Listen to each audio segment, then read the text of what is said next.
Hello friends, അപ്പോൾ welcome to my podcast. ഇതിൻ്റെ first podcast സീരീസാണ്, അതിലെ ഫസ്റ്റ് എപ്പിസോഡ്. സോ എനിക്ക് സത്യം പറഞ്ഞൊരു ബിഗിനർ ആയതുകൊണ്ട് അറിയില്ല ഇതിൻ്റെ ഓഡിയൻസ് എത്രത്തോളം ഉണ്ടാവും, ഹൗ ഇറ്റ് വർക്ക്സ്, അതൊന്നും അങ്ങനെ പ്രോപ്പറായിട്ട് അറിയില്ല. ചെറിയൊരു റിസർച്ച് ചെയ്തിട്ട് അതിൻ്റെ ഭാഗമായി സ്റ്റാർട്ട് ചെയ്തതാണ്. സോ ഇന്ന് ഫസ്റ്റ് എപ്പിസോഡിൽ I would like to talk about feminism. Yes, feminism. Okay, so എന്താണ് ഫെമിനിസം? നമ്മളും പലരുടെയും പെർസ്പെക്റ്റീവിൽ പല എക്സ്പ്ലനേഷനും കേട്ടിട്ടുണ്ടാവും. എന്നാലും മലയാളികൾ കുറച്ചും കൂടി ഇതിൽ പിന്നോട്ടാണെന്ന് തോന്നിയിട്ടുണ്ടോ?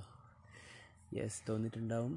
കാരണം ഇവിടുത്തെ മീഡിയ, ന്യൂസ്, ട്രോൾ പേജസ്, മീം പേജസ് മെയിൻലി, പിന്നെ യൂട്യൂബിൽ ട്രോളന്മാർ, പിന്നെ സിനിമ, പോട്ടെ നമ്മുടെ ഈ സൊസൈറ്റി തന്നെ, ഇവിടുത്തെ ആൾക്കാർ, അത് എല്ലാ രീതിയിലാണെങ്കിലും കുറച്ചും കൂടി പേട്രിയാർക്കലല്ലേ, ഒരു മെയിൽ ഡോമിനേറ്റഡ് സൊസൈറ്റി അല്ലേ. ഇതിനെപ്പറ്റി ഇതൊക്കെ ഫസ്റ്റ് ഫെമിനിസം എന്ന വാക്ക് കേൾക്കുമ്പോൾ നോർമലി മലയാളീസെല്ലാം ഒരു പുച്ഛത്തോടെയാണ് അതിനെ കാണുക. ഫെമിനിറ്റി എന്നുള്ള വിളിയ ബാക്കിലൊരു ആഡ് ചെയ്തിട്ട്, സഫിക്സ് ആഡ് ചെയ്തിട്ടൊക്കെ വിളിക്കുക, അതൊക്കെ മോശമല്ലേ. അപ്പോൾ നമുക്ക് ഫെമിനിസം എന്താണെന്ന് നോക്കാം ആദ്യം. ഓക്കെ, അപ്പോൾ നമുക്കൊരു ബ്രീഫ് ഐഡിയ കിട്ടും. ഇത് ആർക്കും അറിയില്ല എന്നല്ല ഞാൻ പറയുന്നത്. What is the need of feminism in modern Kerala, അതിനെപ്പറ്റിയാണ് ഞാൻ പറയാൻ പോകുന്നത്. സോ നമുക്ക് എന്താണെന്ന് നോക്കാം. ഓക്കെ, അപ്പോൾ ഫെമിനിസം എന്തെന്ന് വെച്ച് കഴിഞ്ഞാൽ സിമ്പിളാണ്, എല്ലാവർക്കും അറിയുന്നൊരു ഡെഫിനിഷനാണ്. ഒന്നുമില്ല, ഫെമിനിസം എന്നുള്ള കൺസെപ്റ്റ് ഓഫ് ചോദിക്കുന്ന ഒന്ന് മാത്രമേ ഉള്ളൂ: ഈക്വാലിറ്റി എമംഗ് ജെൻഡർ ഈക്വാലിറ്റി. അതായത് ഇപ്പോൾ പൊതുവേ മെയിൽ ഡോമിനേറ്റഡ് ആയിട്ടുള്ള, അതായത് പുരുഷ മേധാവിത്വമുള്ള ഈ ഒരു സൊസൈറ്റിയിൽ എന്തുകൊണ്ട് ഈക്വാലിറ്റി തരുന്നില്ല? Why women is considered as a second class citizen, അല്ലെങ്കിൽ രണ്ടാം ചോയ്സ്, അല്ലെങ്കിൽ രണ്ടാം സ്ഥാനം മാത്രം അവർക്ക് കൊടുക്കുന്നത് എന്തുകൊണ്ടാണ്? അതിനെതിരെയാണ് ഈ ഫെമിനിസം, അതായത് ഈക്വാലിറ്റി. അതായത് ഒരിക്കലും ഫെമിനിസ്റ്റ് അനുകൂലികൾ, ഫെമിനിസ്റ്റ് സപ്പോർട്ട് ചെയ്യുന്നവരൊന്നും പുരുഷൻ്റെ മുകളിൽ വരണമെന്നൊന്നും എവിടെയും പറയുന്നില്ല. അത് മെയിൻലി ആണുങ്ങളുടെ മുകളിലെത്തണം, അവരെ ഡോമിനേറ്റ് ചെയ്യണമെന്നൊന്നും പറയുന്നില്ല. ഈക്വാലിറ്റി മാത്രമാണ് ചോദിക്കുന്നത്, അതായത് ആണിനും പെണ്ണിനും തുല്യസ്ഥാനം. ഇതിനു വേണ്ടിയുള്ളൊരു ഫൈറ്റ് ഈ പേട്രിയാർക്കൽ സൊസൈറ്റിക്കെതിരെ. അപ്പോൾ ഈ തുല്യത എന്തുകൊണ്ട് നമ്മുടെ സൊസൈറ്റി ഇങ്ങനെ പേടിക്കുന്നു? അതാണ് ക്വസ്റ്റ്യൻ. അതിനുള്ള ആൻസറാണ് ഞാനിവിടെ ഡിസ്കസ് ചെയ്യാൻ പോകുന്നത്. ഓക്കെ, നമുക്കെല്ലാവർക്കും അറിയാം, കേരളം ലിറ്ററസിയിൽ നമ്പർ 1 ഇൻ ഇന്ത്യയാണ്. സാക്ഷരത, സമ്പൂർണ്ണ സാക്ഷരത, പ്രബുദ്ധ കേരളം, പ്രോഗ്രസീവായിട്ടുള്ള കേരളം, എല്ലാത്തിലും ഇന്നോവേറ്റീവായിട്ടുള്ള കാര്യങ്ങൾ ചെയ്യുന്ന മോഡേൺ ആയിട്ടുള്ളൊരു സൊസൈറ്റി, ആധുനിക ചിന്താഗതിയുള്ളവർ. പക്ഷേ ഇതൊക്കെ റോങ് ആണെന്ന് പ്രൂവ് ചെയ്യാൻ ഒറ്റ സംഭവം മതി: നമ്മുടെ ഫെമിനിസ്റ്റിനോടുള്ള നിലപാടും. ഈ നാട്ടിലെ ആൾക്കാർ എത്ര സ്ത്രീ വിരോധം സ്പ്രെഡ് ചെയ്യുന്നുണ്ട്, അതായത് മിസോജിനിസ്റ്റിക് ആയിട്ടുള്ളൊരു സൊസൈറ്റിയാണ്. അതൊക്കെ മനസ്സിലാവാൻ ജസ്റ്റ് ഏതൊരു എക്സാമ്പിൾ എടുത്തു നോക്കിയാലും നമുക്ക് അത് വളരെ വ്യക്തമായിട്ട് തന്നെ മനസ്സിലാവും എന്താണ് ഇവിടെയാണ് നടക്കുന്നത്, എന്തൊക്കെയാണ് പ്രോബ്ലംസ്. പലരും അത് ബ്ലൈൻഡായിട്ട് ഫോളോ ചെയ്തുകൊണ്ടിരിക്കുകയാണ്, ക്വസ്റ്റ്യൻ ചെയ്യുന്നില്ല ആരും. ക്വസ്റ്റ്യൻ ചെയ്യുന്നവരൊക്കെ പല ലെവലും ചെയ്തിട്ട് ഇങ്ങനെ തളർത്തുകയാണ്. അപ്പോൾ നമുക്കതും കൂടി ഒന്ന് നോക്കാം, എന്തൊക്കെയായിരിക്കും, എവിടെയൊക്കെയാണ് മിസ്റ്റേക്ക് ഉള്ളതെന്ന്. ഇപ്പോൾ കേരളത്തിൻ്റെ ഹിസ്റ്ററി വെച്ച് നോക്കിക്കഴിഞ്ഞാൽ, കേരളത്തിൻ്റെ എന്ന് വേണ്ട, ഇന്ത്യയുടെ നമുക്കെടുക്കാം, ഒരു ജനറലായിട്ട് എടുക്കാം. ഇന്ത്യ വേണ്ട, വേൾഡായിട്ട് എടുക്കാം. ലോകത്തിൽ തന്നെ വളരെ പ്രാചീനമായിട്ടുള്ള, അതായത് പണ്ടത്തെ കാലത്തെ എല്ലാ സ്റ്റോറീസിലും, പഴയ ഹിസ്റ്റോറിക്കലായിട്ടുള്ള പല എവിഡൻസിലും പ്രൂവ് ചെയ്തൊരു സംഭവം എന്താണെന്ന് വെച്ച് കഴിഞ്ഞാൽ, അന്ന് മെൻ ഡോമിനേറ്റ് ചെയ്യാൻ വേണ്ടി പല റൂൾസും പല റിച്വൽസും, അതിപ്പോൾ റിലീജിയസ് ആയി നോക്കുകയാണെങ്കിൽ ഇപ്പോൾ മതഗ്രന്ഥങ്ങൾ, അതായത് റിലീജിയസ് ടെക്സ്റ്റിലൊക്കെ എല്ലാത്തിലും ഒരു പുരുഷനാണ് മെയിൻ, അദ്ദേഹം പറയുന്നതാണ് നടക്കുക, അങ്ങനൊരു സിറ്റുവേഷനായിരുന്നു ഉണ്ടായിരുന്നത്. പിന്നീട് അത് അവരുടെ തലമുറയായി ജനറേഷൻ മാറി മാറി വന്നപ്പോഴും പല കാര്യങ്ങളും നമ്മൾ തിരുത്തി. പക്ഷെ തിരുത്താത്ത കുറേ എണ്ണമുണ്ട്. അപ്പോൾ അതിപ്പോഴും വൈഡായിട്ട് കേരളത്തിൽ കാണുന്ന ഒന്നാണ് ഈ ഒരു മിസോജിനിസ്റ്റിക് ആയിട്ടുള്ള ആറ്റിറ്റ്യൂഡ്. അതിപ്പോൾ ഫെമിനിസ്റ്റോടുള്ള ആ ഒരു എതിർപ്പ് അല്ലെങ്കിൽ ഒരു ആ ഡിസ്റ്റൻസ് കീപ്പ് ചെയ്യുന്നത് എന്താണെന്ന് ഇപ്പോഴും മനസ്സിലാവാത്തൊരു ക്വസ്റ്റ്യനാണ്. അത് എവിടുന്ന് തുടങ്ങണം എന്ന് ചോദിച്ചു കഴിഞ്ഞാൽ നമുക്കിപ്പോൾ വീട്ടിൽ നിന്ന് തന്നെ ലെറ്റ് സ്റ്റാർട്ട് ഫ്രം ദ ഹോമാണല്ലോ നമ്മുടെ എല്ലാത്തിൻ്റെയും ഫസ്റ്റ് സ്റ്റെപ്പ്. വീട്ടിൽ നിന്ന് തുടങ്ങിയതെന്ന് വെച്ചാൽ നമുക്ക് വീട്ടിൽ തന്നെ നമുക്ക് നോക്കാം. ഇപ്പോൾ കുറച്ച് ഇയേഴ്സ് മുമ്പ് റീമാ കല്ലിങ്കൽ ഒരു സ്റ്റേറ്റ്മെൻറ്റ് പറഞ്ഞു. റീമാ കല്ലിങ്കലിൻ്റെ ലൈഫിൽ ഫെമിനിസ്റ്റ് ആവാൻ കാരണം അല്ലെങ്കിൽ അതിൻ്റെ ബിഗിനിങ്, അതായത് ഈ ഒരു ഡിഫറൻസ്, ഈ ഒരു ഡിസ്ക്രിമിനേഷൻ നോട്ട് ചെയ്തത് വീട്ടിൽ നിന്നാണ്. ലൈക്ക് വെൻ റീമാ കല്ലിങ്കലിൻ്റെ ബ്രദറിനോ സംതിങ് ഒരു ഫുഡ് ഷെയർ ചെയ്യുമ്പോൾ ഒരു ഈക്വാലിറ്റി ഇല്ലാണ്ട് ഒരു ഫിഷ് ഫ്രൈ അധികം കൊടുത്തു, അങ്ങനെ എന്തോ ഒരു സംഭവം സ്റ്റേറ്റ്മെൻറ്റ് നമ്മൾ കേട്ടു. അതിനുശേഷമാണ് തന്നിൽ ആ ഡിസ്ക്രിമിനേഷൻ്റെ ബോധം വന്നതെന്ന് റീമാ കല്ലിങ്കൽ ഒരിക്കൽ പറഞ്ഞു. പക്ഷേ how Malayalis reacted to that, like online Malayalis reacted to that, അത് വളരെ എന്താ പറയുക, നാണം കെടുത്തുന്ന എംബാരസിങ് ആയിട്ടുള്ളൊരു സിറ്റുവേഷനാണ് ഉണ്ടായിട്ടുള്ളത്. അതായത് ട്രോൾ പേജസിലെല്ലാം ഇങ്ങനെ എനിക്ക് മീൻ തന്നില്ല, ഞാൻ ഫെമിനിസ്റ്റായി. പക്ഷേ അതിപ്പോൾ അതിനെ ഡിഫൈൻ ചെയ്യാനൊന്നുമില്ല, വളരെ വളരെ എംബാരസിങ് ആയിട്ടുള്ളൊരു റിയാക്ഷനായിരുന്നു ഉണ്ടായിരുന്നത്. ഇത്രയും മോഡേൺ അല്ലെങ്കിൽ പ്രബുദ്ധ കേരളം എന്ന് വിളിക്കുന്ന മലയാളീസ് റിയാക്ട് ചെയ്ത വേ ആണ് അങ്ങനെ. ഒരു മീൻ തന്നില്ല ഫെമിനിസ്റ്റ്. പക്ഷേ അതിലെ കണ്ടൻറ്റ് ആരും അതിലെ കൺവേ ചെയ്യാൻ നോക്കി ആശയം ആരും അങ്ങനെ ശ്രദ്ധിച്ചു. ഓൾറെഡി ഫെമിനിസം എന്ന കൺസെപ്റ്റ് അറിയുന്ന ആൾക്കാർ, അല്ലെങ്കിൽ കുറച്ചും കൂടി ശരിക്കും പ്രോഗ്രസീവ് എന്ന വാക്ക് ശരിക്കും ലൈഫിൽ എംപ്ലോയ് ചെയ്തിട്ടുള്ള ആൾക്കാർക്കൊക്കെ അത് മനസ്സിലായിരിക്കും. പക്ഷേ ഒരു മെജോറിറ്റേനിസം, അതാണല്ലോ ഇവിടുത്തെ ട്രെൻഡ്. ഭൂരിപക്ഷ ആൾക്കാർ എന്ത് നിൽക്കുന്നു ആ ട്രെൻഡ് ഫോളോ ചെയ്യുക. ഇപ്പോൾ ഒരു ഭൂരിപക്ഷ ആൾക്കാരെ റെപ്രസെൻ്റ് ചെയ്യുന്ന ഒരു ട്രോൾ കണ്ടാൽ നമ്മളും അതിൻ്റെ ഒരു പാർട്ടാവുന്നു, അറിഞ്ഞോ അറിയാണ്ടോ, ലൈക്ക് ചെയ്തോ അങ്ങനെ, അല്ലെങ്കിൽ അതിനെതിരെ റിയാക്ട് ചെയ്യാണ്ടോ നമ്മളതിനെ സപ്പോർട്ട് ചെയ്യുന്നു. അപ്പോൾ ആ സമയത്ത് അങ്ങനെ ട്രോൾ. പക്ഷേ ഇതിലെ കണ്ടൻറ്റ് എന്താണെന്ന് വെച്ച് കഴിഞ്ഞാൽ ഒന്ന് നോക്കുക, ഒരു വീട്ടിൽ 2 മക്കൾ ജസ്റ്റ് ബിക്കോസ് ഓഫ് അവരുടെ ജെൻഡർ, ഒരാൾ മെയിൽ ഒരാൾ ഫീമെയിൽ ആയതുകൊണ്ട് മെയിലിന് ഫുഡ് കൂടുതൽ കൊടുക്കുന്നു. അതായത് ഫിഷ് ഫ്രൈ നമുക്ക് നോക്കാം, അതൊരു സ്പെഷ്യൽ ഫുഡല്ലേ. ഒരു വീട്ടിൽ എപ്പോഴും ഫിഷ് ഫ്രൈ ഉണ്ടാവുമായിരിക്കും, എന്നാലും ലൈക്ക് ഒരു ഫിഷൊക്കെ ജെൻഡറിൻ്റെ ബേസിൽ മാത്രം ഒരാൾക്ക്, നീ ഒരു പെണ്ണല്ലേ സോ ചേട്ടന് കൊടുക്ക്, അങ്ങനെ ആ ഒരു സിസ്റ്റമാണ് വീട്ടിൽ നിന്ന് തന്നെ സ്റ്റാർട്ട് ചെയ്യുന്നത്. അവിടെയാണ് മിസ്റ്റേക്ക്. സോ അവിടെ നിന്ന് തന്നെ നമ്മുടെ സൊസൈറ്റി അല്ലെങ്കിൽ ഫാമിലി ജെൻഡർ ബേസിസിലൊരു ഡിസ്ക്രിമിനേഷൻ നടത്താൻ തുടങ്ങി. ജെൻഡർ ഇനീക്വാലിറ്റി അവിടെ സ്റ്റാർട്ട് ചെയ്തു. സോ അത് വെരി സിമ്പിൾ വേയിൽ റീമാ കല്ലിങ്കൽ പറഞ്ഞപ്പോൾ മലയാളീസ് ഇങ്ങനെയാണ് റിയാക്ട് ചെയ്തത്. നിങ്ങൾ എന്നെ ഒന്ന് റീതിങ്ക് ചെയ്ത് നോക്കിയേ. It's very wrong right. ഇങ്ങനെ റോങ് റൈറ്റ്. ഓക്കെ ഞാൻ എൻ്റെ ആക്സൻ്റൊക്കെ കുറച്ച് ഫേക്ക് ചെയ്യാനൊക്കെ നോക്കുന്നുണ്ട്, കാരണം ഒരു പോഡ്കാസ്റ്റാണ്. പിന്നെ എനിക്ക് എൻ്റെ ഒറിജിനൽ സ്ലാങ് എനിക്ക് പറയണ്ട എന്ന് തോന്നി, അതുകൊണ്ടാണ് ഞാനിങ്ങനൊരു ഡിഫറെൻറ്റ് ആക്സെൻറ്റ്. പിന്നെ ഇടയ്ക്ക് കുറച്ച് ഇംഗ്ലീഷ് വേർഡ്സ്, അതിൻ്റെ കറക്റ്റ് മലയാളം ട്രാൻസ്ലേഷൻ എനിക്ക് കിട്ടാത്തതുകൊണ്ടാണ്. അങ്ങനെ കുറേ മിസ്റ്റേക്സ് ഒക്കെ ഉണ്ടാവും. എന്നാലും ഞാൻ പറഞ്ഞു വന്നതിന് സ്പ്ലിറ്റ് ആവുന്നില്ല. അപ്പോൾ it starts from the home. വീട്ടിൽ നിന്നാണ് ഈ ആദ്യം തുടങ്ങുന്നത്. ആണിനൊരു നീതി, പെണ്ണിനൊരു നീതി. ആണിനൊരു ഡ്രസ്സ്, പെണ്ണിനൊരു ഡ്രസ്സ്. ആണിനൊരു ഫുഡ്, പെണ്ണിനൊരു ഫുഡ്.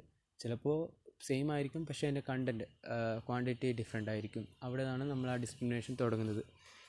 അപ്പോൾ അതാണ് മെയിൻ. ഇപ്പോൾ നമ്മൾ വേറെ ചെറുപ്പത്തിലൊരു കാര്യം നോക്കിക്കഴിഞ്ഞാൽ നമ്മുടെ എല്ലാവരുടെ ലൈഫിലും കാണാം, പെൺകുട്ടികളെ കളിക്കാൻ വിടുന്നത്, ആൺകുട്ടികളെ കളിക്കാൻ വിടുന്നത് അങ്ങനെയായിരിക്കും.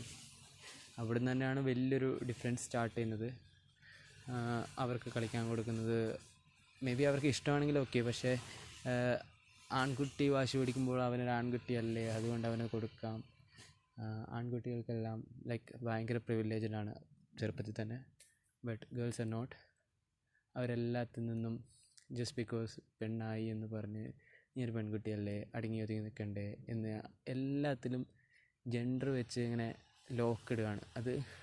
അതിലേറ്റവും വലിയ മറ്റൊരു എംബാരസിങ് ആയിട്ടുള്ള സംഭവം എന്താണെന്ന് വെച്ച് കഴിഞ്ഞാൽ, അത് ആണുങ്ങൾ മാത്രമല്ല കേട്ടോ പെണ്ണുങ്ങൾ സ്റ്റോപ്പ് ചെയ്യുന്നത്. ഈവൻ വിമൻ തന്നെ, അതായത് ഇപ്പോൾ അമ്മമാരായാലും സിസ്റ്റേഴ്സായാലും ഗ്രാൻഡ് മദേഴ്സായാലും അവർ തന്നെയാണ് അവരുടെ യങ്ങർ ഗ്രാൻഡ് ഡോട്ടറെ ചിലപ്പോൾ ഈക്വലി മെൻ ഡൂയിങ്, അല്ലെങ്കിൽ അല്ലാണ്ട് തന്നെ ദേ ആർ ഒപ്രസിങ്. അവരുടെ ഇഷ്ടങ്ങളും ചോയ്സസ് എല്ലാം ചെറുപ്പത്തിൽ തന്നെ ആ ഒരു വളർന്നു വരുന്ന പ്രായത്തിൽ തന്നെ അടിച്ചമർത്തി തുടങ്ങുന്നു എന്നാണ് പറയാം. പിന്നീട് ആ ഒരു ടോയ്സിൽ തുടങ്ങിയ ആ ഒരു ഡിസ്ക്രിമിനേഷൻ, അല്ലെങ്കിൽ വളർത്തുന്ന രീതിയിൽ തുടങ്ങിയ ഡിസ്ക്രിമിനേഷൻ പിന്നെ വളർന്ന് വലുതായി അതിപ്പോൾ പഠിക്കാൻ പോകുമ്പോഴാണെങ്കിലും സ്കൂളിലാണെങ്കിലും അല്ലെങ്കിൽ ഒരു ഹയർ സ്റ്റഡീസിന് വിടുകയാണെങ്കിലും കോളേജിലായാലും ചൂസ് ചെയ്യുന്ന കരിയറിലായാലും പഠിക്കാൻ വിടുന്ന എന്തിനാണെങ്കിലും വലുതായിട്ട് ഇപ്പോൾ മാറിയ ലൈക്ക് കുറച്ചും കൂടി നല്ല എഡ്യൂക്കേറ്റഡ് പാരൻസ് അത് ചെയ്യുന്നുണ്ട്, അങ്ങനെ പറയുന്നതല്ല. എന്നാലും ലൈക്ക് അവരുടെ വാക്കുകൾക്കൊരു വിലയില്ല. ഇപ്പോൾ ഒരു ആൺകുട്ടിയാണെങ്കിൽ എനിക്കിത് പഠിക്കണം എന്ന് പറഞ്ഞാൽ ഓക്കെ, അവൻ പോട്ടെ. കുറച്ച് ഒരു പെണ്ണ് പറയുമ്പോൾ അവളെന്തിനാ അങ്ങനെയൊക്കെ പഠിപ്പിക്കുന്നത്, പെണ്ണല്ലേ, കെട്ടിച്ചു വിടാനുള്ളതല്ലേ എന്നുള്ള കുറേ ക്ലീഷേ മെയിനായിട്ട് ഈ അമ്മാവൻസ് ആൻഡ് അമ്മായിമാരൊക്കെ പറയും. ഇങ്ങനെയൊക്കെ പറഞ്ഞിങ്ങനെ മൈൻഡ് പാരൻസിൻ്റെ ചിലപ്പോൾ ചിന്തിക്കുന്നുണ്ടാവും പാരൻസ്, പക്ഷേ അവരെ മാനിപ്പുലേറ്റ് ചെയ്ത് ഇങ്ങനെ മാറ്റിക്കൊണ്ടിരിക്കുകയാണ്. അപ്പോൾ ഓക്കെ, ഇതൊക്കെ പറയുന്നത് ഞാൻ എല്ലാ മലയാളീസിനെ പറ്റിയിട്ടുമല്ല, ലൈക്ക് ഒരു വിഭാഗം, അത് നല്ലൊരു വിഭാഗം ഇപ്പോഴും ഫോളോ ചെയ്യുന്ന ഓരോ കസ്റ്റംസിനെ പറ്റിയാണ്. അപ്പോൾ ഇങ്ങനെയൊക്കെ ചെയ്യുമ്പോൾ എപ്പോഴെങ്കിലും ചിന്തിച്ചിട്ടുണ്ടോ like women how much they are compromising ഈ ഒരു സൊസൈറ്റി ജീവിക്കാൻ വേണ്ടി എത്രമാത്രം അവർ എന്താ പറയുക അഡ്ജസ്റ്റ് എന്നാണല്ലോ നമ്മളെല്ലാത്തിനും പറയുക, അഡ്ജസ്റ്റ് ചെയ്യുന്നുണ്ടെന്നൊക്കെ. അതൊന്ന് ആലോചിച്ച് നോക്കിയാൽ മനസ്സിലാവും. ലൈക്ക് എവിടെ ആയാലും ഏതൊരു ഫീൽഡിലായാലും അത് വളരെ ശക്തമായിട്ട് തന്നെ ഉണ്ട്. ഒരു വിഭാഗത്തിലില്ല, ഓക്കെ, അങ്ങനെ ഇല്ലാത്ത വിഭാഗമുണ്ട്, പക്ഷേ എപ്പോഴും വളരെ എന്താ പറയുക നോർമലൈസ് ചെയ്ത് ഫോളോ ചെയ്ത് വരുന്നൊരു സംഭവമാണ് ഈ ഒരു ജെൻഡർ ഡിസ്ക്രിമിനേഷൻ. അപ്പോൾ ഇതൊക്കെ മാറ്റാൻ എന്ത് ചെയ്യണം? അപ്പോൾ അതിനു വേണ്ടിയുള്ളൊരു മൂവ്മെൻറ്റാണ് ഈ ഫെമിനിസം. ഈ ജെൻഡർ സ്റ്റീരിയോടൈപ്സ് അല്ലെങ്കിൽ ജെൻഡർ ഡിസ്ക്രിമിനേഷൻ, ജെൻഡർ ഇനീക്വാലിറ്റി ഇതൊക്കെ മാറ്റി എല്ലാവരെയും ഹ്യൂമനായി കണ്ട് രണ്ടുപേർക്കും ഈക്വാലിറ്റി കൊടുത്ത് ഒരു തരത്തിലുള്ള ഡിസ്ക്രിമിനേഷനും പെണ്ണായതുകൊണ്ട് മാത്രം ലഭിക്കാതെ പോകരുത് എന്നുള്ളൊരു കൺസെപ്റ്റ് ഉള്ളതുകൊണ്ടാണ് ഫെമിനിസം എന്നൊരു ആശയം മുന്നോട്ട് വരുന്നതും അതിന് ആധുനിക അല്ലെങ്കിൽ പ്രോഗ്രസീവ് മോഡേൺ ആയിട്ടുള്ള സൊസൈറ്റികളൊന്നും അതിനെ എതിർക്കുന്നില്ല, അതിനെ വളരെ നല്ല രീതിയിൽ തന്നെ സ്വീകരിക്കുന്നു. അത് സ്വീകരിച്ചവരൊക്കെ ശ്രദ്ധിച്ചാൽ മനസ്സിലാവും, വളരെ സക്സസ്ഫുൾ ആയിട്ടുള്ള പലരും ഫെമിനിസം എന്ന ആശയം അല്ലെങ്കിൽ വളരെ എഡ്യൂക്കേറ്റഡ് ആയിട്ടുള്ള അല്ലെങ്കിൽ വളരെ നല്ലൊരു ചിന്താഗതിയുള്ള ഒരു സാമൂഹിക ബോധമുള്ള ആൾക്കാർക്കൊക്കെ ഫെമിനിസം എന്ന ആശയത്തെ ഒരിക്കലും എതിർക്കാൻ പറ്റില്ല. അത് വളരെയധികം സ്വാഗതം ചെയ്യപ്പെടേണ്ട ഒന്നാണ്. ഓക്കെ, അപ്പോൾ ഇതൊക്കെ എല്ലാവരും നോട്ട് ചെയ്തിട്ടുള്ളൊരു സംഭവമായിരിക്കും, ഇതൊന്നും വലിയ കാര്യമൊന്നുമല്ല. ഇതൊക്കെ നമ്മൾ തന്നെ ഒന്ന് ചുറ്റും നോക്കിയാൽ കാണാൻ പറ്റുന്ന സംഭവമാണ്. പക്ഷെ ഇതൊക്കെ കണ്ടിട്ടും കാണാത്ത പോലെ ഇതാണ് ശരി, പെണ്ണ് ആണിന് താഴെ നിൽക്കേണ്ടവളാണ്, അങ്ങനെയാണ് നമ്മൾ പഠിച്ചതും കണ്ടതും ചെറുപ്പത്തിൽ കേട്ടതും. അതൊക്കെ ആ സമൂഹത്തിൻ്റെ അന്നത്തെ കാലത്തുണ്ടായിരുന്ന തെറ്റായ ചില അറിവുകളും പരിമിതികളും എല്ലാം കൊണ്ട് ഫോളോ ചെയ്ത് വരുന്ന സിസ്റ്റം ഇന്ന് നമുക്ക് പഠിക്കാനും എഡ്യൂക്കേറ്റഡ് ആവാൻ ഇഷ്ടം പോലെ എന്താ പറയുക വേ ഓഫ് അല്ലെങ്കിൽ മീഡിയംസ് ഉണ്ട്. അപ്പോൾ അതൊന്നും ഈ കാലത്ത് നമ്മൾ അത്രയും പഴഞ്ചനായിട്ടുള്ള ഒരു സ്ത്രീ വിരോധം, മിസോജിനിസ്റ്റിക് ആയിട്ടുള്ള ഒരു ആറ്റിറ്റ്യൂഡ് ഇക്കാലത്തും പുലർത്തുന്നുണ്ടെങ്കിൽ ദെൻ അത് നിങ്ങളുടെ മാത്രം തെറ്റാണ്. അതിന് നമുക്ക് വേറെ ആരെയും ബ്ലെയിം ചെയ്യാൻ പറ്റില്ല. അപ്പോൾ നമുക്ക് പാരൻസിൻ്റെ ഒക്കെ ആണെങ്കിൽ അവർ വളർന്ന സാഹചര്യം അവരൊക്കെ ആ ഒരു കാര്യത്തിൽ വളരെ എന്താ പറയുക റെയറായിട്ട് അതിനെപ്പറ്റി സംസാരിച്ചിട്ടുണ്ടാവും അവരൊക്കെ ലൈഫിൽ. ഇപ്പോഴാണ് അവർക്ക് കുറച്ചും കൂടി ഇങ്ങനത്തെ കൺസെപ്റ്റ് ഉണ്ട്, ഇതല്ല ഇത്രകാലം ഞാൻ കണ്ടതല്ല ശരി എന്നൊക്കെ ഉള്ളൊരു ഇതിനെപ്പറ്റിയൊരു എക്സ്പോഷർ കിട്ടുന്നത്. അപ്പോൾ നമുക്ക് ആ എക്സ്പോഷർ കൊടുക്കുന്ന അവരെ എഡ്യൂക്കേറ്റ് ആക്കുന്ന ഒരാൾ നമുക്ക് വേണമെങ്കിൽ ആവാം. പക്ഷേ കേരളത്തിലെ ഒരു സ്പെഷ്യൽ കേസ്, അതായത് ഞാനൊരു ഫെമിനിസ്റ്റ് ആട്ടോ, ഇത്ര കേട്ടപ്പോൾ മനസ്സിലാവല്ലോ, ഞാൻ I M A very proud feminist, അല്ലെങ്കിൽ എന്താ പറയുക ബ്ലഡി ഫെമിനിസ്റ്റ്. ആ വാക്ക് എന്താ പറയുക, ഓക്കെ, ഫെമിനിസ്റ്റിന് വേണ്ടി ഐ വിൽ ഫൈറ്റ് എന്നാണ് ഞാൻ ഉദ്ദേശിച്ചത്. അപ്പോൾ അങ്ങനെ ഫെമിനിസ്റ്റായിട്ട് കേരളത്തിൽ നിൽക്കുമ്പോൾ ഉണ്ടാകുന്ന ബുദ്ധിമുട്ടുകൾ തന്നെ ആലോചിച്ചാൽ മനസ്സിലാവും ഇവരെത്ര പിന്തിരിപ്പൻ ചിന്താഗതിയുള്ള സൊസൈറ്റിയാണെന്ന്. അപ്പോൾ കേരളത്തിലെ ഫെമിനിസം മൂവ്മെൻറ്റ്സ് അല്ല, ന്യൂസിലൊക്കെ ഇടുമ്പോൾ എടുത്തത് നമ്മുടെ എല്ലാവരുടെയും റെസ്പെക്റ്റഡ് ആക്ട്രസ് പാർവതി തിരുവോത്ത്. ഇപ്പോൾ പാർവതിനെ പോലെ തന്നെ മലയാളത്തിലെ ബ്രില്യൻ്റ് ആയിട്ടുള്ള ഒരു ആക്ട്രസ് അല്ല, മൂന്നാല് കുറച്ച് ആക്ട്രസ് കൂടി WCC അതായത് വിമൻസ് കളക്റ്റീവ് സംഘടന ഫോം ചെയ്യുമ്പോൾ അതിനെതിരെ ഉണ്ടായ എതിർപ്പും അമ്മ അമ്മ എന്നുള്ള താരസംഘടന, അമ്മ എന്ന് പറയുന്നില്ല, AMMA എന്ന സംഘടന ഒക്കെയുണ്ടായ അവരുടെ ആ ഒരു സ്റ്റാൻഡെല്ലാം നോക്കിയപ്പോൾ അതാണ് എനിക്ക് തോന്നുന്നു കേരളത്തിൽ റീസെൻ്റായിട്ടുണ്ടായ ഒരു ഫെമിനിസ്റ്റിനെ പറ്റിയിട്ടൊരു ടോക്ക്. അപ്പോൾ ഫെമിനിസം എന്ന കൺസെപ്റ്റ് മനസ്സിലാക്കുന്നതിനേക്കാൾ ഉപരി ആൾക്കാരുടെ അവരെ ഒരു താരാരാധന, അതായത് ഇപ്പോൾ ഇവിടുത്തെ മെയിനായിട്ടുള്ള സൂപ്പർ സ്റ്റാർസിൻ്റെ ഫാൻസ് അതിനെ ഒരു ഫാൻ ഫൈറ്റായി കണ്ടു. അതായത് ഇപ്പോൾ എന്തും തങ്ങളുടെ പ്രിയ താരങ്ങൾ, അതായത് സൂപ്പർ സ്റ്റാർസിനെ പറ്റി ആരെങ്കിലും എന്തെങ്കിലും റിമാർക്ക്, എന്തെങ്കിലും ഒരു സ്റ്റേറ്റ്മെൻറ്റ് എന്തെങ്കിലും പറഞ്ഞു കഴിഞ്ഞാൽ അപ്പം തന്നെ സൈബർ ബുള്ളിങ്ങിന് ഏറ്റവും കൂടുതൽ പേര് കേട്ടൊരു ടീമാണ് നമ്മൾ മലയാളികൾ. നമ്മളതിനെ പൊങ്കാല എന്ന അഭിമാനത്തോടെ പറയുമെങ്കിലും അതും എന്താണെന്ന് പറയുന്നില്ല. ഓക്കെ, അതൊക്കെ മാറേണ്ട സമയമായില്ലേ.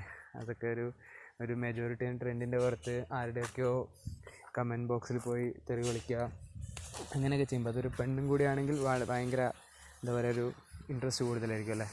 അപ്പോൾ അങ്ങനെയായിരുന്നു ഈ പാർവതി കസബ എന്ന മൂവിയിലെ ഒരു ഒരു മിസോജിനിസ്റ്റിക് ആയിട്ടുള്ള, അതൊരു ആൻറ്റി വിമൻ ആയിട്ടുള്ള ഒരു സ്റ്റേറ്റ്മെൻറ്റിനെ പാർവതി ഒരു ഇൻ്റർവ്യൂവിൽ എവിടെയോ പറഞ്ഞു, അത് ഹൈലൈറ്റ് ചെയ്തിട്ട്. സോ ആൾക്കാർ പലരും അതൊരു ആ താരത്തിനെതിരെ പറഞ്ഞ രീതിയിലേക്ക് മാറ്റി അതിനെ വളരെയധികം മീഡിയ അറ്റൻഷനെല്ലാം കിട്ടി. അപ്പോൾ ആ സമയത്ത് ഇറങ്ങിയ പാർവതിയുടെ തന്നെ ഒരു മൂവിയിലെ സോങ് ട്രെയിലർ സംതിങ്, മൈ സ്റ്റോറിയിലെ ഒരു ട്രെയിലർ സംതിങ് അങ്ങനെ എന്തോ ഇറങ്ങി. അപ്പോൾ അതിൻ്റെ ആ ക്യാമ്പയിൻ, അതിനെതിരെ നടന്ന ക്യാമ്പയിൻ, ഡിസ്ലൈക്ക് ക്യാമ്പയിൻ, ഒരു 100K, അതായത് ഒരു 1,00,000 മുകളിൽ ലൈക്സ്. അത് ഈ താരാരാധന കൊണ്ടാണെങ്കിൽ അതും ന്യായീകരിക്കാൻ പറ്റാത്ത ഒന്നാണ്. എങ്കിൽ കൂടി ജസ്റ്റ് ബിക്കോസ് ഒരു ഫെമിനിസ്റ്റ് അവർക്കുണ്ടായ അല്ലെങ്കിൽ തെറ്റെന്ന് തോന്നിയൊരു സംഭവം തെറ്റായൊരു സംഭവം പുറത്ത് കാണിച്ചപ്പോൾ ഉണ്ടായ ഒരു പബ്ലിക് റിയാക്ഷനാണത്. പിന്നീട് പാർവതിയെ ഭയങ്കരമായി ട്രോൾ ചെയ്യുക, ട്രോൾ എന്ന് പറയുന്നത് അറ്റാക്ക് തന്നെയാണല്ലോ, ട്രോൾസ് ആക്കുന്നത്. അപ്പോൾ ട്രോൾ അറ്റാക്ക് ചെയ്ത് മീംസിലൂടെയും വീഡിയോസിലൂടെയും പല രീതിയിൽ പാർവതി എന്നൊരു ആക്ട്രസിനെ തകർക്കാനുണ്ടായ പല ഇതും നമ്മൾ കണ്ടു.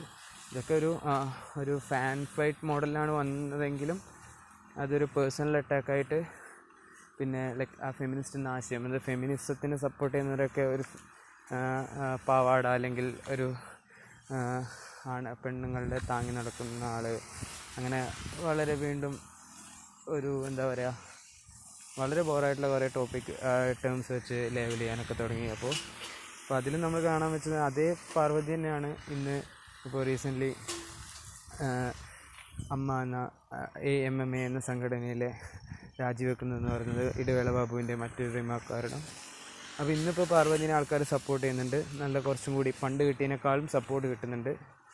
അപ്പോൾ ശരിക്കും പറഞ്ഞാൽ അന്നത്തെ ആ റിമാർക്ക് ചിലപ്പോൾ മമ്മൂട്ടീനെ ആയിരുന്നു പറഞ്ഞത്, മോഹൻലാലിനും പറഞ്ഞു, അങ്ങനെയല്ല പേരെടുക്കാത്ത മലയാളത്തിലെ മെഗാസ്റ്റാർസിനൊക്കെ പറഞ്ഞു അവരുടെ റിമാർക്സ്, നീ വെറും പെണ്ണ്, ഇവരൊക്കെ പണ്ട് പല മൂവിയിലും എല്ലാം പ്രൊമോട്ട് ചെയ്തായിരിക്കാം. ചിലപ്പോൾ അറിവില്ലായ്മ ഉണ്ടായിരിക്കാം, അല്ലെങ്കിൽ നമുക്ക് അങ്ങനെ ബ്ലെയിം ചെയ്യാൻ പറ്റില്ല. പക്ഷേ ഹീറോ അങ്ങനെ മൂവിയിലൂടെ പ്രൊമോട്ട് ചെയ്യുമ്പോൾ അത് കണ്ടു വളരുന്ന സൊസൈറ്റി, അതിൽ ആ പൊളിറ്റിക്കൽ കറക്റ്റ്നെസ് അത് കറക്റ്റ് ചെയ്യാനുള്ളത് തന്നെയാണ്. അത് എത്ര ലേറ്റ് ആയാലും കറക്റ്റ് ചെയ്യേണ്ടതാണ്. അതേ പാർവതി ചെയ്തുള്ളൂ. പക്ഷേ ആ സ്ത്രീ വിരോധ നിലപാടുള്ളതുകൊണ്ട് ആൾക്കാർ നല്ല രീതിയിൽ അതിനെ മുതലെടുത്തു, എന്നിട്ട് നല്ലോണം അധിക്ഷേപിച്ചു, കളിയാക്കി. എന്നിട്ടും പാർവതി അവരുടെ വേർഡ്സിൽ നിന്ന് ഒരു തരിപോലും മാറില്ല. She is very strong, she was very strong ആ ടൈമിലും. അപ്പോൾ അങ്ങനെ തന്നെ നിന്നു. ആ പോയിൻറ്റ്സ് ഒന്നും മാറ്റിയിട്ടില്ല, ആ സ്റ്റേറ്റ്മെൻറ്റ്സ് ഒന്നും മാറ്റിയിട്ടില്ല. വളരെ ആക്റ്റീവായിട്ട് തന്നെ കേരളത്തിൽ അല്ലെങ്കിൽ മലയാള ഫിലിം ഇൻഡസ്ട്രിയിൽ ഫെമിനിസ്റ്റിൻ്റെ നീഡ് പബ്ലിക്കായി പറഞ്ഞു, ആൾക്കാരെ വളരെയധികം അവെയർനെസ് കൊടുത്തു. ആൻഡ് ഇപ്പോൾ ആ സപ്പോർട്ട് ഇപ്പോൾ എത്രമാത്രം പാർവതിക്ക് കൂടി, അതാണ് കേരളത്തിലെ ആൾക്കാർ പ്രോഗ്രസീവ് ആവുന്നുണ്ട്, ശരിക്കും പ്രോഗ്രസീവ്. അതായത് പണ്ട് പറയുന്ന പോലെ പ്രബുദ്ധ കേരളം എന്നല്ല, ശരിക്കും ആൾക്കാർ എങ്ങനെയാ ഒരു സംഭവത്തെ, ആശയത്തെ കണ്ട് ആളുടെ ജെൻഡർ നോക്കാതെ, അതായത് സ്ത്രീ ആയതുകൊണ്ട് അതിന് ഒരു അറ്റൻഷൻ കിട്ടുന്നില്ല, അതൊന്നും മാറി ആ ഒരു ആശയത്തെ സപ്പോർട്ട് ചെയ്യാൻ മലയാളി മാറിക്കൊണ്ടിരിക്കുന്നു എന്നുള്ളതിൻ്റെ ഒരു ഹിൻ്റാണിത്. അപ്പോൾ അന്ന് 100K ഡിസ്ലൈക്സ് പാർവതിക്ക് അങ്ങനെ റിമാർക്കിൻ്റെ പുറത്തുണ്ടായി.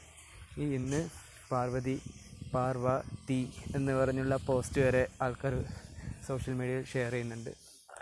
അപ്പോൾ ഫെമിനിസം അങ്ങനെയൊക്കെയാണ്. പിന്നെ ഫെമിനിസ്റ്റുകളെ വളരെയധികം കളിയാക്കുന്ന കുറേ സ്റ്റീരിയോ ടൈപ്സ് ഉണ്ട്. ഫെമിനിസ്റ്റ് എങ്ങനെയായിരിക്കും ലുക്കിലുണ്ടാവുക, പാർവതിയുടെ ലുക്ക് വെച്ചൊക്കെ ഇങ്ങനെ എന്താ സ്റ്റീരിയോ ടൈപ്പ് ചെയ്ത് കുറേ, അതായത് ഇങ്ങനെയാണ് ഇതൊക്കെ പറഞ്ഞ് 2 ആണുങ്ങൾക്കെതിരെ പറഞ്ഞ ഫെമിനിസ്റ്റ് ആവും എന്നൊക്കെ പറഞ്ഞ്, അതൊക്കെ ഇതിനെപ്പറ്റിയൊന്നും അറിയാത്തവർ, അല്ലെങ്കിൽ ഒന്നെങ്കിലും മെജോറിറ്റിയെ തൃപ്തിപ്പെടുത്താൻ, ഭൂരിപക്ഷം മെജോറിറ്റേറിയൻ ട്രെൻഡ് ഇതാക്കാൻ വേണ്ടി മാത്രം ചെയ്തുകൊണ്ടിരുന്നായിരുന്നു ആയിരിക്കാം. അല്ലെങ്കിൽ ശരിക്കും അവരുടെ ഉള്ളിൽ ശരിക്കും ഒരു മിസോജിനിസ്റ്റ് ഉണ്ടായിട്ടുണ്ടാവാം, അല്ലെങ്കിൽ അവരങ്ങനെ ആയിരിക്കാം വളർന്നത്. അപ്പോൾ ഇതുവരെയുള്ളത് ഇപ്പോൾ ചെയ്തതൊക്കെ നിങ്ങളതിലൊക്കെ അപ്പോളജറ്റിക് ആണെങ്കിൽ ഓഫ് കോഴ്സ് നിങ്ങൾക്ക് ടൈമുണ്ട് ചേഞ്ച് ആവാൻ. പക്ഷേ ഇന്നും നിങ്ങൾ ഫെമിനിസ്റ്റ് എതിർക്കുന്ന ഒരാളാണ്, അല്ലെങ്കിൽ സൊസൈറ്റി എന്നും മെയിൽ ഡോമിനേറ്റഡ് ആയിരിക്കണം എന്ന് വിചാരിക്കുന്ന ഒരാളാണെങ്കിൽ ദെൻ യു ആർ റോങ്. അങ്ങനെ അത്രേ ഉള്ളൂ പറയാൻ. അത് യു ആർ ഡെഫിനറ്റ്ലി റോങ്. അത് ചേഞ്ച് ചെയ്യണം. അപ്പോൾ ഇതൊക്കെയാണ് കേരളത്തിലെ റീസെൻ്റ് ആയിട്ടുള്ള ഫെമിനിസ്റ്റിനെ പറ്റി ഉണ്ടായ എന്താ പറയുക ടോപ്പിക്സ്. അപ്പോൾ ഇതൊക്കെ ഇപ്പോൾ സെലിബ്രിറ്റീസിൻ്റെ ആയതുകൊണ്ടൊക്കെ ഇവർ കുറച്ചും കൂടി അറ്റൻഷൻ കിട്ടി. അപ്പോൾ ഇങ്ങനത്തെ ഓരോ എക്സാമ്പിൾ നമുക്ക് പറയാം. പക്ഷേ അതിൻ്റെ ഒന്നും ആവശ്യമില്ല. നമ്മുടെ ചുറ്റും തന്നെ ഒന്ന് നോക്കിയാൽ മതി.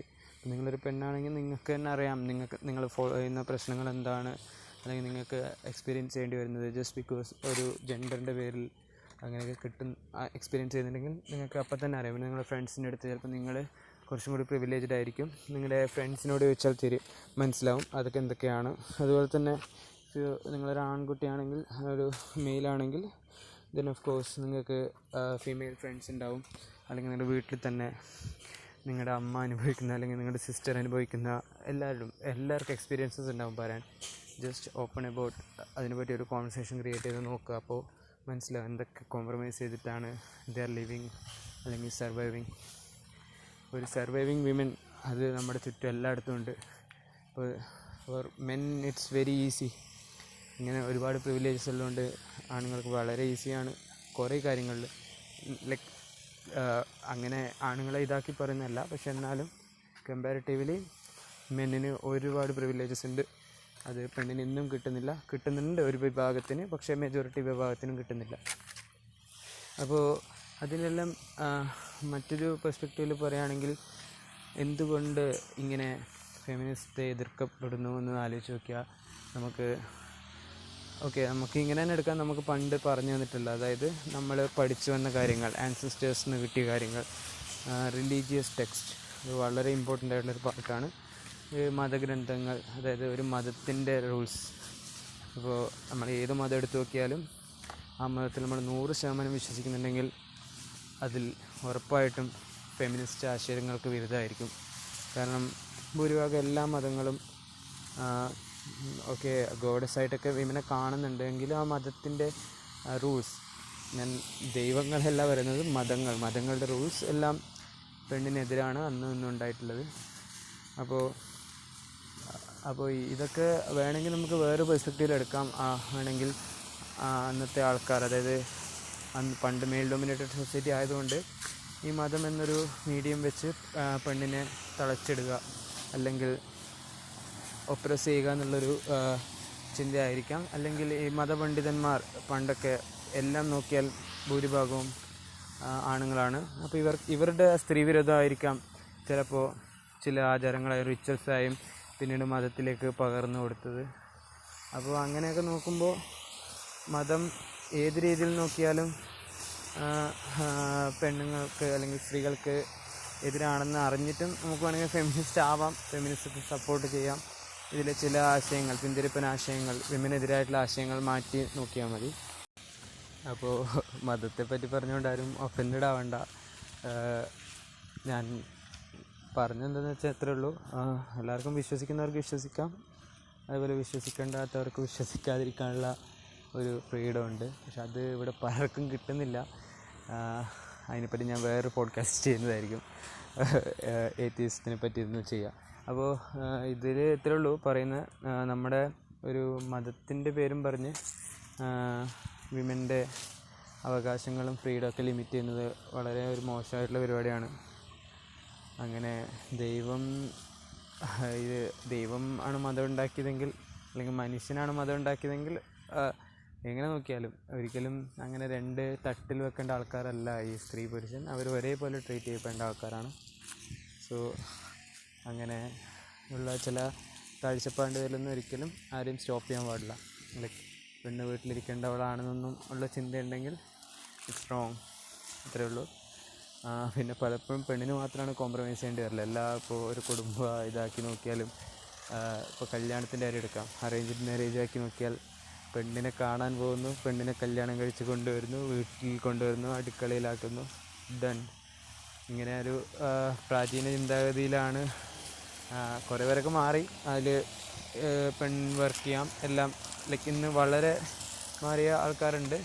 പക്ഷെ എന്നാലും ഈ വീട്ടിലെ പണിയൊക്കെ ചെയ്തിട്ട് വേണം ജോലിക്ക് പോകാൻ. അതാണ് ഒരു വളരെ ഹിപ്പോക്രറ്റിക്കലായിട്ടുള്ള എന്താ പറയുക, ഒരു വിരോധാഭാസം എന്നൊക്കെ വേണമെങ്കിൽ പറയാം. എനിക്ക് അങ്ങനെ ഒരു നോർമൽ മെൻ്റെ ഒരു ക്ലീഷേ ഡയലോഗാണിത്. അങ്ങനെ ഞാൻ അവളെ എവിടെ സ്റ്റോപ്പ് ചെയ്തിട്ടൊന്നുമില്ല. അവൾക്ക് വേണമെങ്കിൽ വീട്ടിലെ പണിയും വീട്ടുകാര്യങ്ങളെല്ലാം നോക്കി പണിക്ക് പോവാം. അങ്ങനെ പറയുന്നത് തന്നെ ഒരു വളരെ എന്താ പറയുക തെറ്റായൊരു സംഭവമാണ്. സംഭവം ദേ both are like equal citizens ആണ് ഈ രാജ്യത്തെ. അപ്പോൾ നമ്മുടെ കോൺസ്റ്റിറ്റ്യൂഷൻ ഫോളോ ചെയ്യുന്നുണ്ടെങ്കിൽ തന്നെ അത് വളരെ ഇനീക്വാലിറ്റി അവിടെ തുടങ്ങി. അപ്പോൾ അങ്ങനെ ചെയ്യാൻ പാടില്ല. എന്താണെങ്കിലും ഏതാണെങ്കിലും ആരാണെങ്കിലും ഒരേ നീതി, ഒരേ നിയമമാണ് രാജ്യത്ത് വേണ്ടത്. ഈ രാജ്യത്തല്ല, ഈ ലോകത്ത് തന്നെ. അപ്പോൾ ഈ കല്യാണം എന്ന് പറഞ്ഞാൽ അറേഞ്ച്ഡ് മാരേജ് എന്നുള്ള കൺസെപ്റ്റിനെ കുറച്ചും കൂടി നമ്മൾ തുറന്നു നോക്കുമ്പോൾ കാണുന്നത് എന്താ വെച്ച് കഴിഞ്ഞാൽ, പെണ്ണിൻ്റെ കൺസെൻറ്റിന് വളരെ എന്താ പറയുക രണ്ടാം പരിഗണന മാത്രമേ ഉള്ളൂ. വീട്ടുകാർ തമ്മിൽ ഉറപ്പിക്കുന്നു, കൊടുക്കുന്നു, കെട്ടിക്കഴിഞ്ഞാൽ ആരുടെ വീട്ടിൽ പോകുന്നു, പണിയെടുക്കുന്നു. പിന്നെ ഭർത്താവിൻ്റെ വീട്ടുകാരുടെ ഇന്ന് കുറേ ആൾക്കാർക്കൊക്കെ ഇങ്ങനെ എന്താ പറയുക ഒരു ടോർച്ചറിങ്, അത് അങ്ങനെ സംഭവം. പോലത്തെ തന്നെ ഡൊമസ്റ്റിക് വയലൻസ്, ഈ ഒരു ഗാർഹിക പീഡനം, അത് കുറേ പേര് എക്സ്പീരിയൻസ് ചെയ്യുന്നുണ്ട്. പക്ഷെ പലരും ഇപ്പോൾ അതിനുള്ള കമ്മീഷനൊക്കെ ഉണ്ട്, അതിനെപ്പറ്റി ആൾക്കാർ പുറത്ത് പറയുന്നുണ്ട്. പക്ഷെ എന്നാലും ഈ മതം, സൊസൈറ്റി, റിലീജിയൻ ഒന്നല്ല, ഈ മതം, സൊസൈറ്റി, കുടുംബം, ഇവരൊക്കെ അതിനെ ബ്ലൈൻഡായിട്ട് അല്ലെങ്കിൽ ഇൻഡയറക്റ്റ്ലി പ്രൊമോട്ട് ചെയ്യുന്നുണ്ട്. അതായത് ഇപ്പോൾ ചെറിയൊരു ഭർത്താവിൽ നിന്ന് എന്തെങ്കിലും ഒരു ഇത് വന്നു കഴിഞ്ഞാൽ അത് നീ സഹിക്കണം മോളെ എന്നുള്ളൊരു കൺസെപ്റ്റ് ഇപ്പോഴും ഉണ്ട്. അത് നമ്മൾ എത്ര കണ്ണടച്ചാലും ആൾക്കാരെല്ലാം ഇപ്പോഴും ഡിവോഴ്സ് എന്നുള്ളത് വലിയൊരു ഇതായിട്ടാണ് കാണുന്നത്. അപ്പോൾ ഈ ഡിവോഴ്സ് ഇതൊക്കെ എത്താണ്ടിരിക്കാൻ ആൾക്കാർ പ്രോപ്പറായി ഓക്കെ, ഇതിനെപ്പറ്റി ഞാൻ വേറെ പോഡ്കാസ്റ്റ് ചെയ്യുന്നതായിരിക്കും നല്ലത്. ഇത് ടോപ്പിക്ക് ഡൈവേർട്ട് ആയി പോകുന്നുണ്ട്. അപ്പോൾ എല്ലാത്തിനും ബേസിസ് ഫെമിനിസത്തിൻ്റെ ആവശ്യമാണ്. ഇത് വളരെ വളരെ ഇമ്പോർട്ടൻ്റ് ആയിട്ടുള്ള ഒരു ഫേസിലൂടെ നമ്മൾ പോകുന്നത്. ഇപ്പോൾ പെണ്ണിനെതിരെ ആണ് റിയാക്ട് ചെയ്യുന്നതല്ല, ആണ് ബിഹേവിയർ, ഒരു മെന്നിൻ്റെ ബിഹേവിയർ, പെണ്ണ് പബ്ലിക് പ്ലേസിലായാലും ബസ്സിലായാലും എവിടെ പോകുമ്പോഴും ആൺകുട്ടികളുടെ ഒരു ബിഹേവിയർ, അതിൽ തന്നെ കുറേ മാറ്റം വരുത്താനുണ്ട്. അതൊക്കെ പഠിക്കേണ്ടത്. ഇതിനൊരു പ്രോപ്പർ എഡ്യൂക്കേഷൻ ആർക്കും കൊടുക്കുന്നില്ല എന്നുള്ളതാണ്.